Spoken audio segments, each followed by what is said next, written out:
ဒီအလိုင်းထဲကမရှိသေးဘူးလားမရောက်သေးဘူးလားခဏမေးနေတဲ့ချစ်ကကာတို့အတွက်ဝေရမိုဘိုင်းမှာအော်ဒီအလိုင်း Z1 Extreme လေးတစ်လုံးထပ်ရောက်ထားပါတယ်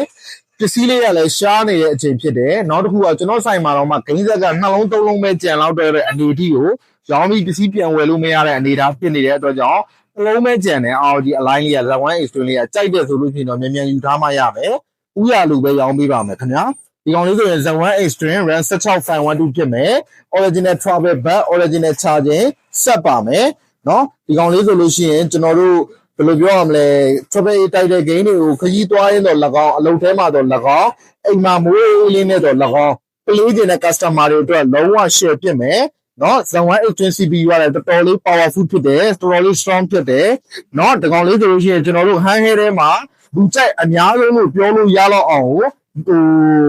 အရန်ရောင်းရတဲ့ model လေးဖြစ်ပါတယ်ဒီအလိုင်းလေးကိုကျွန်တော်တို့တာမန်အခုလက်ရှိရောင်းနေကြတာ18သိန်းခွဲ18သိန်းရောင်းနေတယ် Z1 Extreme ပေါ့နော်အခုကျွန်တော်ရှိကိုရောက်ထားတဲ့ဒီအလိုင်း Z1 Extreme လေးကိုကျွန်တော်ရောင်းချပေးမယ်စီအတန်ဆုံးသေးပဲ16သိန်း5000နဲ့ရောင်းချပေးမယ်စိုင်းနေတဲ့လူတွေကျွန်တော်တို့ဝေရ mobile shop မှာစိတ်တိုင်းကြလာရောက်စမ်းသပ်ပြီးဝယ်ယူအားပေးနိုင်တယ်လို့နေဝေး customer များအတွက်လည်းလူကြီးမင်းတို့စိုင်းနေတဲ့ရအမြန်ချိုးဖို့များနဲ့ပို့ဆောင်ပေးပါတယ်အားလုံးကျေးဇူးတင်ပါတယ်ခင်ဗျာ